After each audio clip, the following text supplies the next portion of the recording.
everyone. Hope you all are keeping safe and have had a great weekend. Hope you're enjoying these series of videos from the Online Living Room series. In episode 3 and 4, I talk about how to identify gaps in your life and understanding branding. Moving on, let us now try to understand what is personal branding and what is the impact of personal branding. A personal brand is a relationship with you, an individual who exists separately from your company, family, friends, social circle, etc. The process of personal branding involves finding your uniqueness, building a reputation on the things you want to be known for, and then allowing yourself to be known for them. Personal branding is the foundation of emotional intelligence and self-leadership. Let me explain a bit more about emotional intelligence. Emotional intelligence refers to a different way of being smart. It's not your IQ, it's how you manage yourself and your relationships. Daniel Goleman is an author and science journalist. For 12 years, he wrote for the New York Times, reporting on the brain and behavioral sciences. His 1995 book, Emotional Intelligence, was on the New York Times bestseller list for a year and a half, a bestseller in many countries, and Time called it one of the 25 most influential business management books. He was the first to talk about emotional intelligence.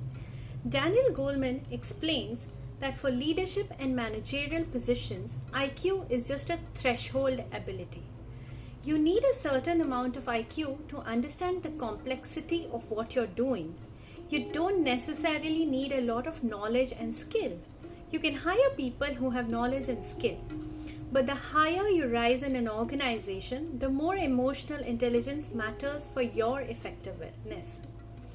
We know that command and control is used but is effective when you're up against a deadline and need to tell people what to do. But if you use this leadership style to order people around every day, you will alienate them. Let's talk about self-leadership. While leadership focuses on how one influences others, self-leadership is about observing and managing oneself. Self-leadership is the practice of intentionally influencing your thinking, feeling, and actions towards your objectives. Dee Hock, founder and CEO of the Visa Credit Card Association, who has been inducted in the US Business Hall of Fame, in his essay, Managing, Leading, and Following mentions, the first and paramount responsibility of anyone who purports to manage is to manage self. One's own integrity, character, ethics, knowledge, temperament, words, and acts. It is never ending, difficult, largely ignored in most circumstances. There are 4 different aspects to self-leadership. The first, self-awareness. The ability to acknowledge, understand, and be conscious of one's own values, perspectives, strengths, weaknesses, leadership propensity, and emotional needs. The second, self-management. The ability to nurture and harness one's own passion, abilities, emotions, and leadership capacity in decision making.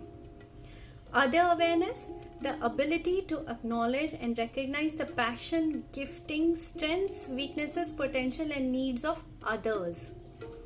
Other management, the ability to grow and motivate other people to develop their potential and or fulfill the organization's objectives. So for the second question on the poster, what am I capable of? We are all capable of developing emotional intelligence and self-leadership. And during the Online Living Room series, we are going to work on each aspect of ourselves. Stay tuned, stay happy, stay safe. Thank you for watching.